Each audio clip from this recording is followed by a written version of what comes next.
Migraine, భుజం నొప్పి, నడుం నొప్పి, మోకాలు నొప్పికి నిజమైన పరిష్కారం ప్రాణ పెయిన్ క్లినిక్ లో. నమస్తే రమగారు. నమస్తే జయ. రమగారు, మనము కోటి సోమవార వ్రతం అని కొంతమంది చేసుకుంటూ ఉంటారు కదా. ఇది ఎలా చేసుకోవాలి? ఎప్పుడుంది? కార్తీక మాసంలోనే వస్తుంది కదా రమగారు? వస్తుంది. ఇది వ్రతం అంటే వ్రతం అని కాదు జయ. కార్తీక మాసంలో ప్రతిరోజు పర్వదినమే కదా.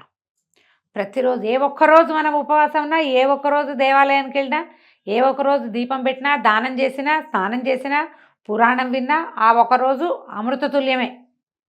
అయితే ప్రత్యేకంగా పర్వదినాలు ఏం చెప్పాం మనము?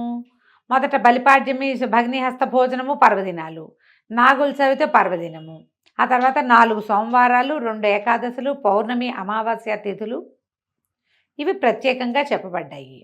అయితే ఇందులో ఇవన్నీ కూడా వార సంబంధమైనవి కనపడుతున్నాయి చూడు నీకు. అవును, అన్ని వారాలే కదా. అయితే ఇందులో ఈ కార్తీక మాసం శివ సంబంధమైన కార్తీక మాసంలో విష్ణు ప్రీతి కోసమే మనం పూజ చేస్తాం. కార్తీక దామోదర ప్రీత్యర్థం చేస్తాం.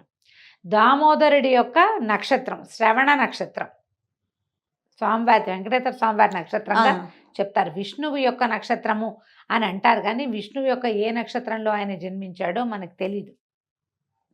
కానీ విష్ణు సంబంధమైన నక్షత్రము శ్రవణం.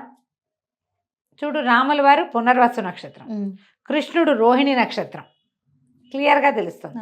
ఇప్పుడు శ్రవణ నక్షత్రంలోనే వెంకటేశ్వర స్వామి వారు జన్మీదికి అవతరించారు, ప్రకటితమయ్యారు. అయితే ఈ శ్రవణ నక్షత్రం విశేషం. ఈ నెలలో ఇంక ఏ నక్షత్రాలు విశేషమైనవిగా చెప్పట్ల. కృత్తికా నక్షత్రంతో చంద్రుడు కలిసి ఉంటాడు కాబట్టి దీన్ని కార్తీక మాసము అన్నారు. కృత్తిక తోటి ఉంటాడు ప్రతి నెల అంతే.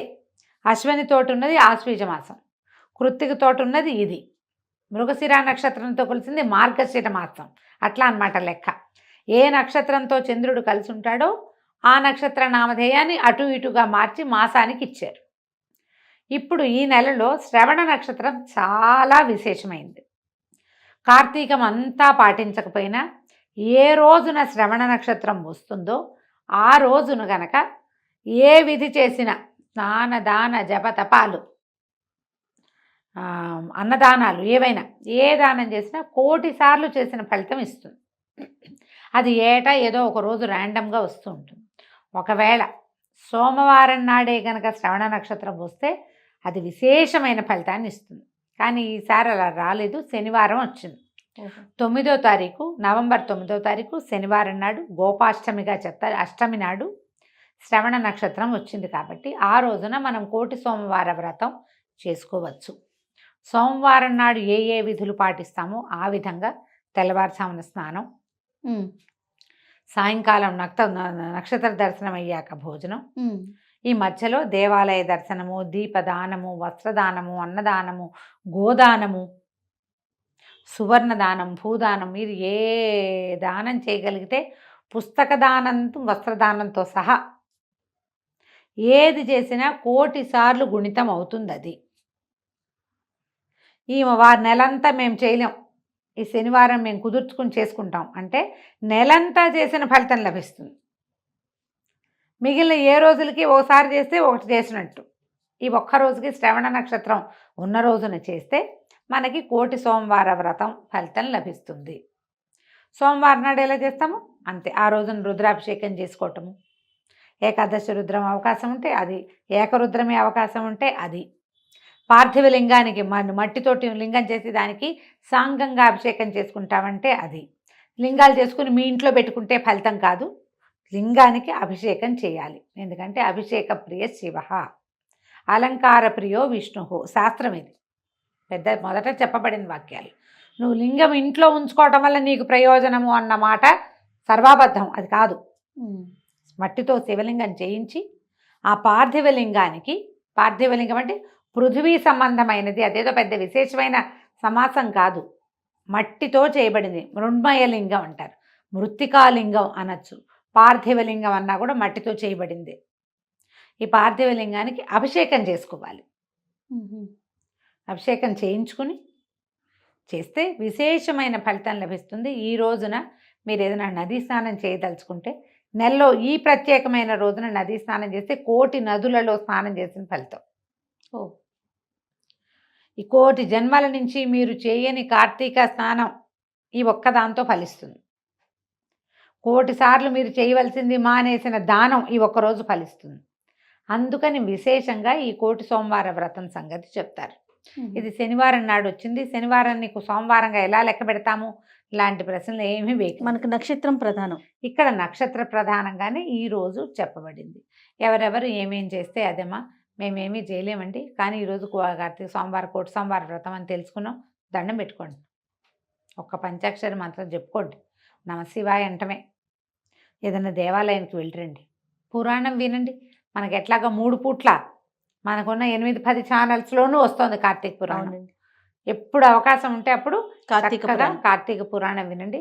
ఇందులో చిన్నపిల్లలు పెద్దవాళ్ళు ఆ తేడా ఏం లేదమ్మా, అందరూ వినొచ్చు. సర్వావస్థల్లోనూ పురాణం వినడానికి తప్పులేదు. చదవడం తప్పు, స్నానం పానం చేయకుండా చదవకూడదు. పఠనం తప్పు, పఠనం పూర్తిగా తప్పు చేయకూడదు. శ్రవణం చేయొచ్చు. ఏ అవస్థల్లో ఉన్నా సరే, మీరు ఆడవాళ్ళకు వచ్చే అవస్థలు కావచ్చు, ఏదైనా కావచ్చు, శ్రవణం చేయవచ్చు.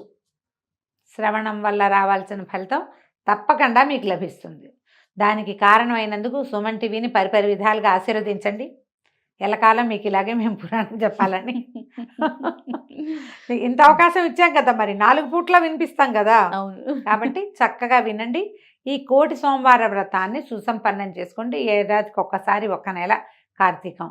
ఆ నెలలో ఇన్ని పర్వదినాలునే చేయగలుగుతామో లేదో, ఈ ఒకరోజు విశేషమైందని తెలుసుకున్నాం కాబట్టి మీకు ఒకవేళ శనివారం కనుక ఉపవాసం అలవాటు ఉంటే ఆ ఉపవాసాన్ని ఉదయానికి రాత్రికి మార్చుకోండి. మీకు అప్పుడు అది ఇది కుదురుతుందా అని చాలా మంది అడుగుతారు. ఆ క్లారిటీ కోసమే చెప్తున్నాను.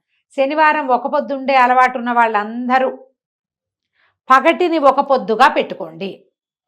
అప్పుడు మీరు వెంకటేశ్వర స్వామికి శనివారం చేసినట్టు అవుతుంది, కార్తీకంలో 1,000 సోమవార వ్రతం చేసినట్టు కూడా అవుతుంది. విశేషమైన ఫలితం ఏమి అది ఉంది కాబట్టి ఇది మానేయటము అలా ఏం లేదు, 2 వస్తాయి మీకు. చక్కగా సాయంకాలం నక్షత్ర దర్శనం చేసుకుని శివారాధన ముగించుకుని కుదిరితే ఏదైనా దేవాలయంలో దీపం పెట్టొచ్చి చక్కగా భోజనం చేయండి. ఉల్లి వెల్లుల్లి వ్యర్థము, అవి తినకూడదు. ముల్లంగి లాంటి దుంపలు కూడా తినకండి, దుంపలు తినకూడదు. తినకుండా మీరు ఉపవాస విరమణ చేసేటప్పుడు సాత్వికంగా వంకాయ బెండకాయ అలాంటివి ఏవైనా కూరలు చేసుకోవచ్చు. చిక్కుడుకాయ కాకరకాయ అవి పనికొస్తాయి. గుమ్మళ్ళు దుంపలు ఉల్లిపాయ వెల్లుల్లిపాయ లాంటివి ఇవి పనికిరావు. అవి తినకుండా మామూలుగా చక్కగా పప్పు, ఆకుకూర పప్పు, పాలకూర పప్పు, రసము అలాంటిది ఏవైనా పెట్టుకోండి. పొద్దుటి పదార్థాలు తినబోకండి. పొద్దున వండుకునేది సాయంత్రానికి తినకూడదు. ఇలా చేస్తే కనుక మీకు 1,000 సోమవార ఫలితం లభిస్తుంది. తప్పకుండా రమ్మగారు. నమస్తే. నమస్తే.